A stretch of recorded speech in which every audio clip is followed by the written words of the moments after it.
Greg, thank you for the introduction, and to every one of you here today that believes in the Constitution, whether it be the state Constitution or the federal Constitution, thank you so much for being here today. I hope and pray that we build our numbers.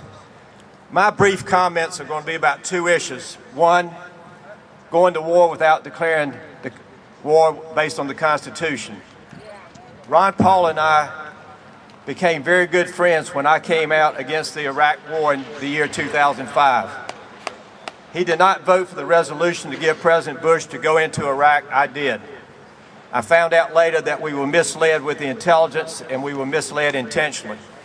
That in itself, in my opinion, is a violation of the Constitution, and there should have been an impeachment of President Bush, but it didn't happen. I have put in House Resolution 3 that says that any president, not the president, but any president that bypasses Congress to send our young men and women to war, to give their life, their legs, without a declaration, can be impeached.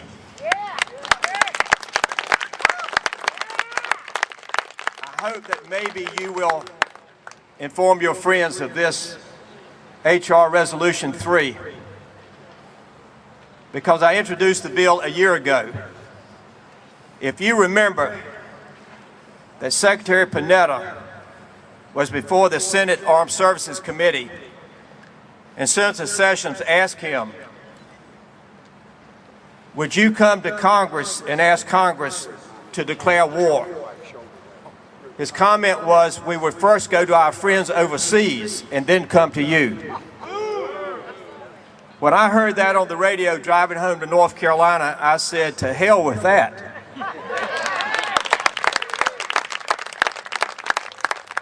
That's when I put in last year HCON Resolution 137. I could not get my own side, the Republican side, to give us a hearing on it. I actually met with Eric Cantor and asked for a hearing. I said, Eric, I don't want to move the bill, but for God's sake, what does Congress do when it commits our young men and women to die for this country and we don't follow the Constitution? We're supposed to be the Republican Party that pontificates about the Constitution, but we don't follow the Constitution. So I ask you to please think about HCON Resolution 3.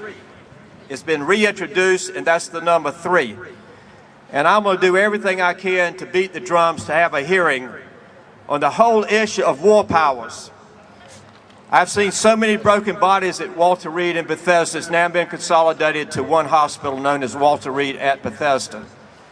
I've seen the amputated legs, the arms. I've been to the funerals. This country does not, in my opinion, properly respect its military.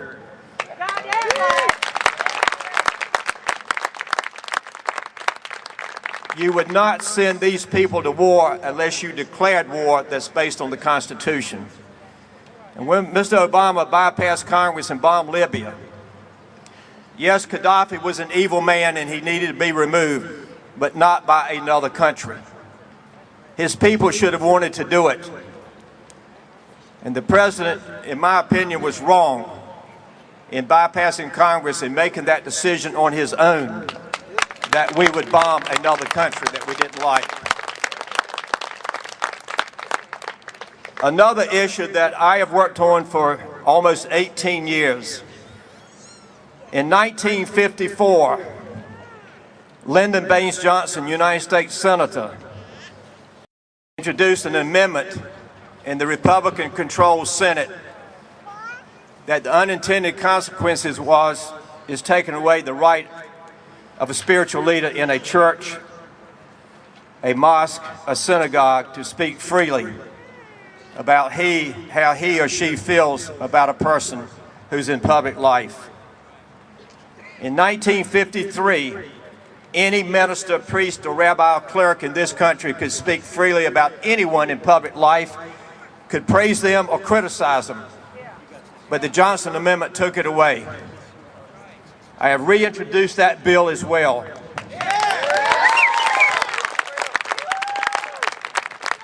I do believe that if we can galvanize people around this country on both the bills, we can get them through the House.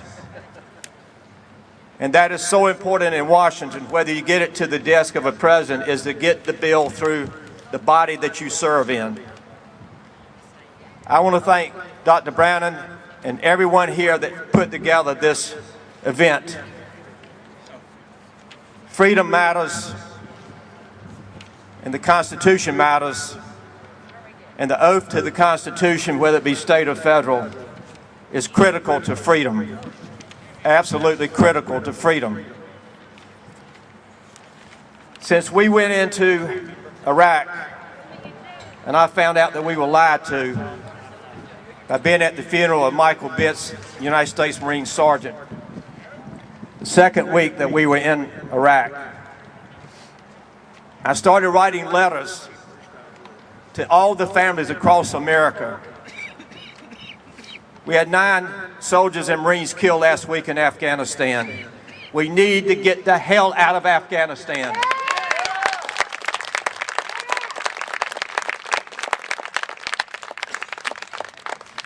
I have signed over 10,840 letters to the families and extended families of those who have given their life in Iraq and Afghanistan.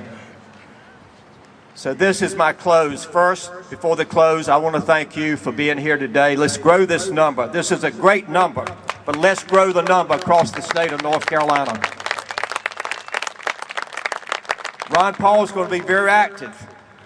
He's putting together a 501c3 to talk about the Constitution and the issue of war. I love Ron Paul. I love him because he understands when he's the only one in Washington, he votes no. God bless him for his commitment to the Constitution. My close is this. God, please bless our men and women in uniform. God, please bless the families of our men and women in uniform. God, in your loving arms, hold the families who've given a child dying for freedom in Afghanistan and Iraq. God, please bless the people here today who love the words that you planted in the minds of those who wrote the state and the federal Constitution. What about our Second Amendment? God, let me say to you as well, please bless the House and Senate that we will do what is right, protecting the Second Amendment of the American people and protecting the other principles in the Constitution. And God, even though I do not agree with President Obama, he is our president. God, please bless the president. Give him wisdom and strength, God, to do your will for the American people. And 3 times I will ask, God, please, God, please, God, please continue to bless America. Thank you.